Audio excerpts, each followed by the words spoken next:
So I'm here with the voice of the Patriots, Bob Socci, and Patriots have been drafting over the last few days. I heard they traded up for a punter. So what are you thinking about that move? Well, it's a surprise, number one, that they drafted a punter to me because they just signed Ryan Allen, granted, to a very short-term deal, a one-year deal, and he's been a very reliable punter. But beyond that, Ryan Allen is a left-footed punter, just like Zoltan Mesko before him and going back to the previous punters through Bill Belichick's history with the Patriots. So to see a right-footed punter being drafted by the Patriots and, of course, moving up the board to get him a bit of a surprise. He's a great athlete, too. He's not just a punter, but he's more than that. Maybe it's the next Johnny Hecker the Patriots have gone out to draft from Stanford, the kid Bailey. Yeah, I think in baseball, a lot of times they'll have a right-handed batter and a left-hand batter in a platoon. I wonder if the Pats are thinking something similar with punters. Well, last year the Patriots brought in Corey Bojorquez as an undrafted free agent, a rookie out of New Mexico for competition with Ryan Allen. And I think it pushed Ryan Allen, and he had a very good preseason, and it carried through, obviously, through the postseason. He was exceptional, and I think a candidate for Super Bowl MVP. They only have so many roster spots that are going to be filled by this draft class, and they came in with 12 draft picks. Obviously, they're going to leave with fewer than that. But this might be a guy that they get a good look at in training camp, after minicamp, maybe in the preseason, and maybe there's a future for him, not in 2019, but in 2020. Or he could beat out Ryan Allen for the job, and there's competition there, and he could be the next punter for the Patriots. So I think with the number of picks they had, Andrew, coming into this draft, there was an opportunity to take some chances on some guys.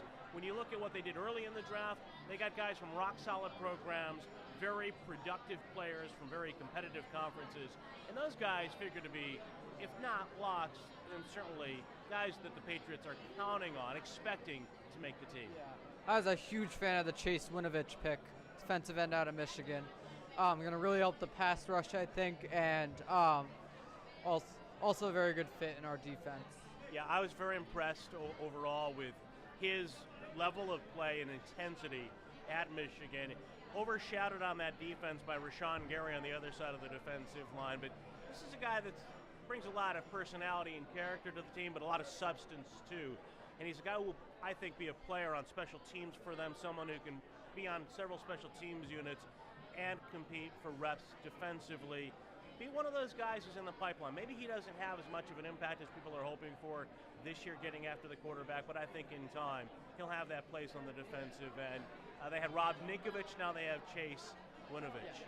Well, I'll tell you what, I feel like on the field he's going to be a replacement for Claiborne, but off the field he could kind of give the Pats kind of what Gronk gave them in the locker room. Well, I think the fans will take to him. He's got to produce, he's got to perform.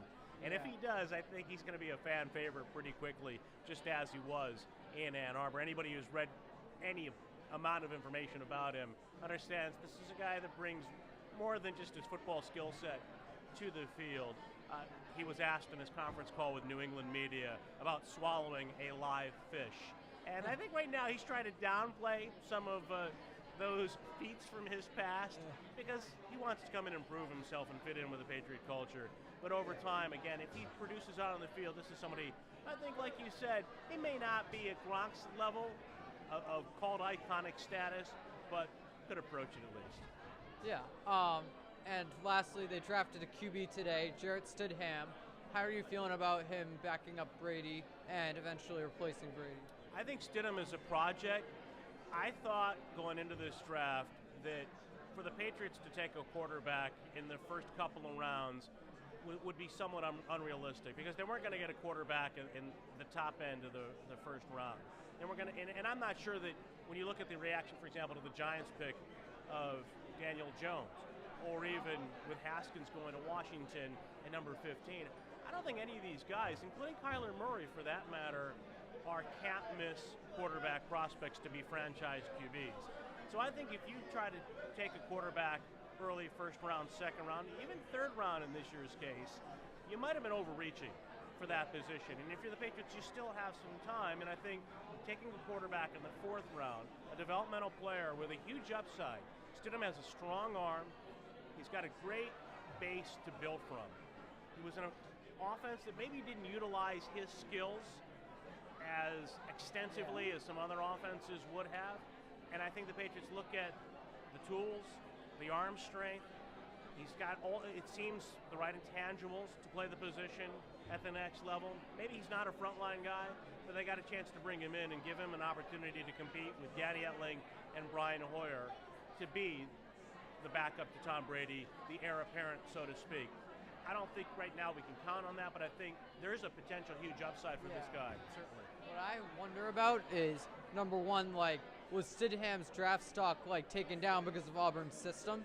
And the other thing I wonder, like, are they going to stick with Brian Hoyer right now, or are they trusting Stidham as the backup? No, you look at the way they develop some of those other young quarterbacks they've brought in recent years. Now, eventually Jimmy Garoppolo unseated Ryan Mallett in his rookie year. Mallett was traded away to the Texans, of course, after being the guy that really had, it seemed, his fingers on that number 2 job. But it was clear that the Patriots were shopping him around, going back, I think, to the joint practices before they played the first preseason game of Garoppolo's rookie season. In the case of Brian Hoyer and Jarrett Stidham, I don't think that Stidham is where Jimmy Garoppolo was coming out of Eastern Illinois. Now, he played in a much better conference, played against much higher level of competition in the SEC, but it seems to me, again, that he's a guy that's going to take a little bit of time for them to develop in their system, maybe more like a Jacoby Brissett from a timetable standpoint to be ready to play in the NFL as a guy that you would want to have as your insurance policy in case the front guy, your number 1 quarterback, goes down. Yeah, and a lot of people last offseason were worried about Tom Brady skipping out on OTAs, but now I think it's just because he wants to spend more time with his family. I don't think there's any concerns about him retiring anytime soon, unless there's a big decline. Yeah, he's made it clear he wants to play through the age of 45. Yeah. And I think when you go back to the last few years, the Patriots have gone to the Super Bowl, 4 of the last 5 years? Think about all the extra games Tom Brady has played in his career. He's seen his kids grow up as well a bit. They're of an age now where he wants to commit more time to his family, and who can blame him? Yeah.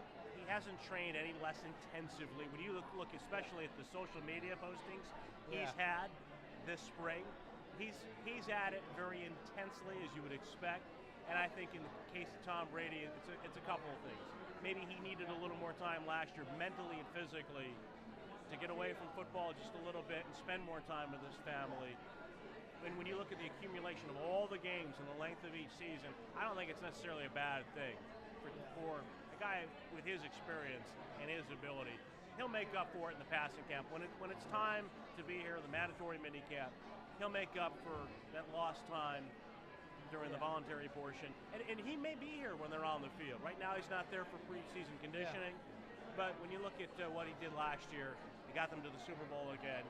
They went on the road, won the AFC Championship. Eventually, they put the drive together that they needed to win the Super Bowl. Yeah. A few years ago, he was barely on any social media at all. Now he has Facebook, Instagram, Twitter, like everything. Yeah. What do you think of his Twitter account?